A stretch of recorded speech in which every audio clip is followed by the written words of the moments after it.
Hi, everybody. It's time for our week ahead spread for May 4th through May 10th. So that's this coming week. Now, as you saw, because I waited before I put my mug up there so y'all can see the questions, there are normal 3 questions for the week. What do we need to think about this week? What do we need to do this week? And what is the challenge that we face this week? So, let's get this show on the road, shall we? First up, what do we need to think about this week? For that, we got the Two of Swords. Now, the Two of Swords is basically facing something that can't be decided with logic. These are decisions to be made that you need to really look inside, deep into yourself, your intuition, your soul, and you need to find the answer that way. This is not a decision that you're going to use your logical brain for. The Two of Swords is a very important decision, one important for you personally, as well as for those around you. Now, of course, the swords that are used in the tarot are all depicted as double-edged swords. So that means they cut going in and they cut coming out. So you have to think long and hard before you make a decision on that. Because either way, you can get hurt. Sometimes you're going to get hurt both ways, regardless of what you do. So I think it's just important. And I know there's a lot of stuff going on in the world right now. There's a lot of bad stuff going on in our country right now. But I want to try to steer clear of that for this reading and stick more to a personal level. This is just letting us know that we've got some major decisions to make coming up this week. Maybe one, maybe more than one. But they're decisions that we need to really dive down deep within ourselves to get the answer for, because it's not going to be something that we make a pro and con list on a piece of paper, or something that we sit and try to think of all of the logical reasons why we shouldn't or shouldn't do something. That's not this kind of decision. This kind of decision is something that you're going to have to search deep within yourself, within your own intuition, and we all have intuition. It's available to everyone. This is a decision that we have to make internally. What's best for ourselves, what's best for our family, what's best for our friends, what's best for our community, for our country, for our world. So this is not a light question or decision that you need to make. This is something that you really need to meditate on or pray on, or just sit with for a while and really search deep within yourself for what is the decision that I need to make. Okay, second question we come to is, what do we need to do this week? For that, we got the Nine of Pentacles. Now, basically, the Nine of Pentacles is talking about creating a life you love and are proud of, achieving your heart's desires, being proud of your life and happy within it. And so that feels very much like that goes right in line with that Two of Swords. You've got this really difficult spiritual question that you're dealing with, or decision that you're dealing with. And what to do with it, what we're supposed to do about it, is look around at our life, look around at what we've created for ourselves, for our families, for our friends, for our jobs. What is it that we have achieved that is something that we've always desired, a heart's desire? Or if we haven't achieved that yet, then what is it we want to achieve in our lives? What is something deep within us that we've always wanted to do or to go or to be. Now is the time to make those decisions, because there are going to be more difficult, logical reasons that are going to be coming up in the near future. And in order for us to make the right decision there, we have to make the right decisions internally. That's what's going to help us get through all that's going on around us.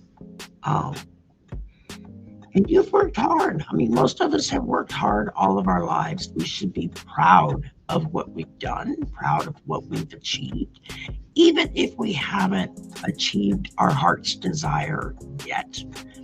Or maybe we achieved it, but we no longer have it for circumstances beyond our control.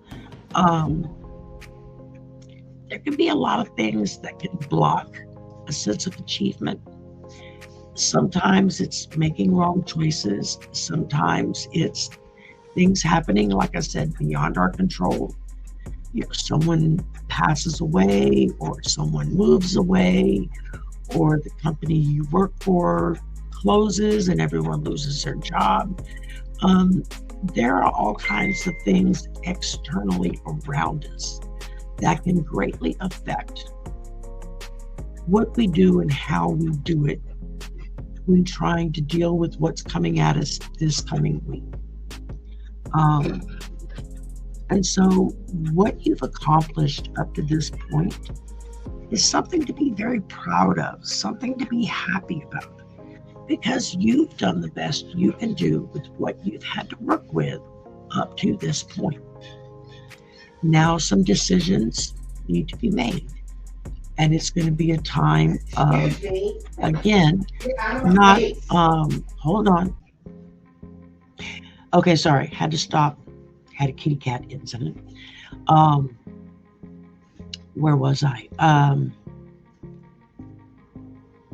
Being proud of what you've accomplished so far. Now, that doesn't mean that you've accomplished everything you wanted to accomplish, or that you've achieved the end goal to what you've worked at. But you can be proud of the steps you've taken up to this point. Even if you've made some serious screw-ups in your past, hopefully you've learned from those screw-ups and you've adjusted and started moving in a better direction. These are all things to be proud of, not things to be ashamed of, not things to hang your head over. These are things to be able to look at yourself in the mirror and say, you know what? I had fill in the blank happen to me because I made the wrong choice, because something happened that I had no control over. And what did I learn from that? What can I take away from that? What is it I can do to become a better person because of that? I think that's where the first and the second questions really roll in together here, because we have to think about decisions coming up. And in order to do that, we have to be able to look back and see what were the choices we made in the past. And were they good choices or were they poor choices? And depending on what the answer is, what have you learned from it? What have you taken away from it? Where are you now in your walk, in your life path? It's going to be different from all of us, and that's okay. Don't measure yourself up against the person next to you. They have their own path they need to walk, and their own time in which they need to walk in. That is not for us to compare ourselves with. We only have to work with ourselves, compare ourselves to ourselves. And that's, I think, one of the most important lessons that we can learn. Now, the last question, of course, is what is the challenge that we're facing this week? For that, we got the Seven of Swords. Now, the Seven of Swords, that tends to be thought of as theft, stealing, considering a less than ethical solution. never quite heard it put that way before. Doing something that is not in line with your ideals. There are a lot of people today who are doing things, saying things, making decisions about things that are not ethical and not moral. And maybe they've never been an ethical or moral person. That's on them. But for those who know that what they're doing is unethical or immoral, I think the judgment they face, the challenge that they are going to face, is going to be the fact that they turned against their moral code. This is what keeps us whole and at peace, is to follow our moral code. Now, your moral code and my moral code may be two different codes. Everybody has their own ethics and morals that they kind of put their life up against. You know, oh, I kind of blew it there, or oh, I did really good over here. But we also have the responsibility of holding our leadership accountable for the sort of generic morals and ethics that society as a whole lives up to. And currently, we're not seeing that, or we're seeing very little of it. And this is going to be our challenge this week, is to look at these immoral, unethical decisions being made that maybe we have no control over, but we do have a voice, and we can take that information that we have and we can replace people in leadership that are unethical and immoral with people who are ethical and moral. Will it be easy? No, that's never easy. Because when you deal with people who deal in deceit, they cannot do anything that is correct or righteous. They have no boundary for that. And so they do everything immorally and unethically. Can we change them? Probably not, but we can replace them. So part of this challenge this coming week is going to be looking at those around us, more important, looking at ourselves. Are we living according to our moral and ethical code? Or are we trying to cheat our way through the system? And we all know those people who do that. Maybe we've even done it ourselves in the past. But in the end, it does not get you what you want. Maybe temporarily, but not where it counts. In the end, people who live that lifestyle are going to suffer greatly because of it. Especially when they transition and they have to face the choices that they've made in this life. And that's going to be really hard. For us, it's time to take that long, deep look in the mirror at ourselves and say, where do I stand? What are the lines that I've always said I will not cross? And have I crossed them? If I did, then what can I do to get back over the line and make amends for breaking that code?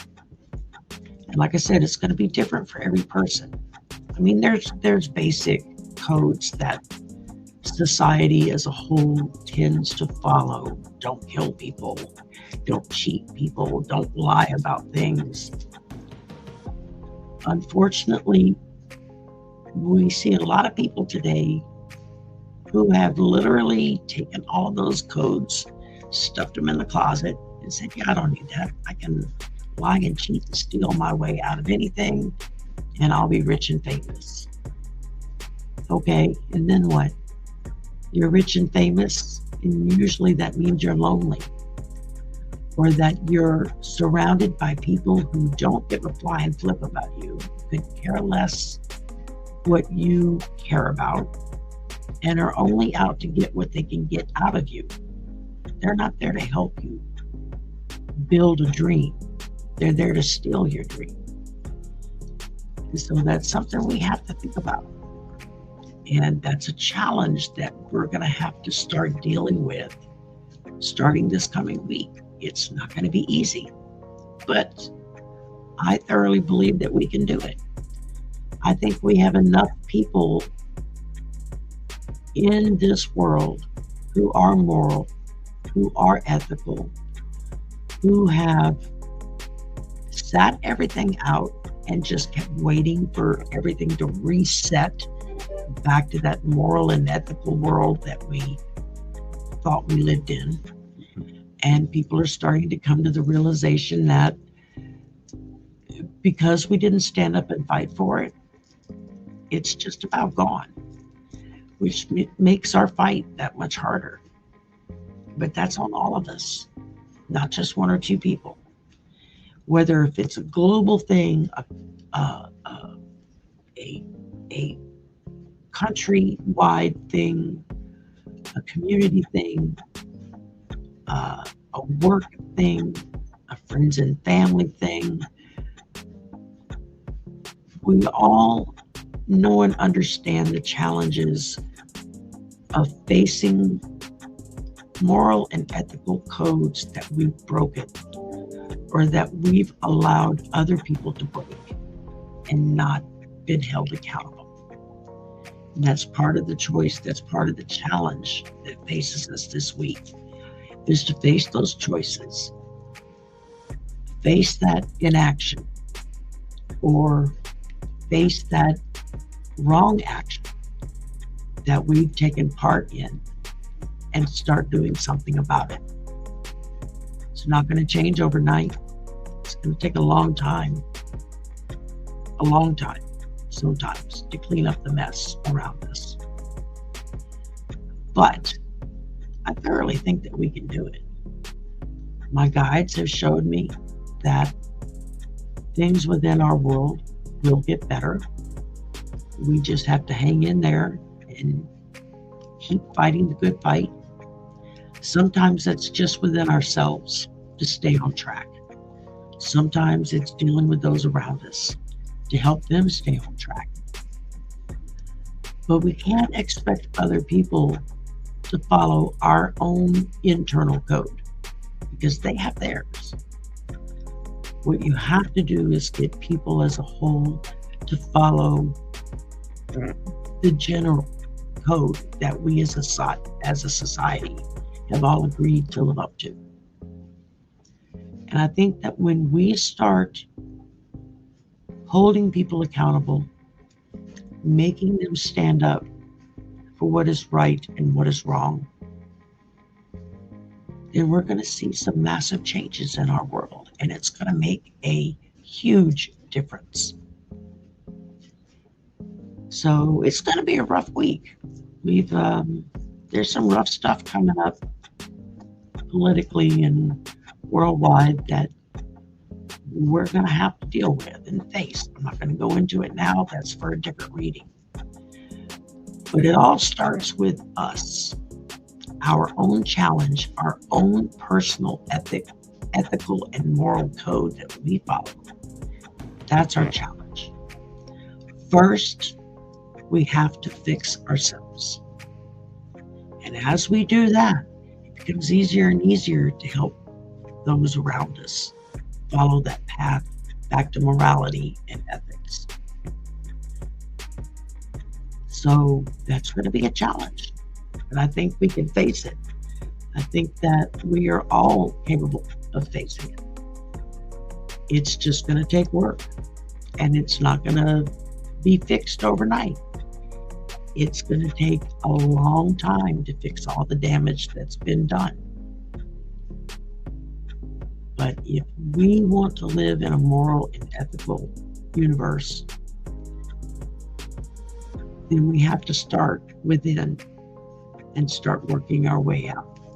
concentrically. Ring after ring after ring. Start here and then slowly move out. And I think that when we come at it that way, when we put love out there, even to those who harm us, lie to us, cheat us, whatever, if we put love out to them, it will damper what they're trying to do. Because suddenly they won't have the power or the strength to continue to be an immoral, unethical person. Things will start to grate on them. People will start to withdraw from them. When it's internal, we have to start making these changes on ourselves so that the people around us can say, oh, there he is. I knew he was in there somewhere. Or there she is. I knew she could find her way out of this mess. We also have to be willing to give a helping hand when needed. Not a bailout, but a helping hand. All right. Y'all have a great week. I know it's going to be a rough one, but I think we're going to start making steps in the right direction. It's just going to take all of us working at it. And in the midst of doing all of it, put out love. Put out love to everyone. And I think that will make the biggest difference of all. All right. Well, y'all have a great week. And trying to get rid of all the pop-ups here so I can close out of this. I think I did it. All right. Y'all have a great week. And I will talk to you over the weekend. All right. Bye for now.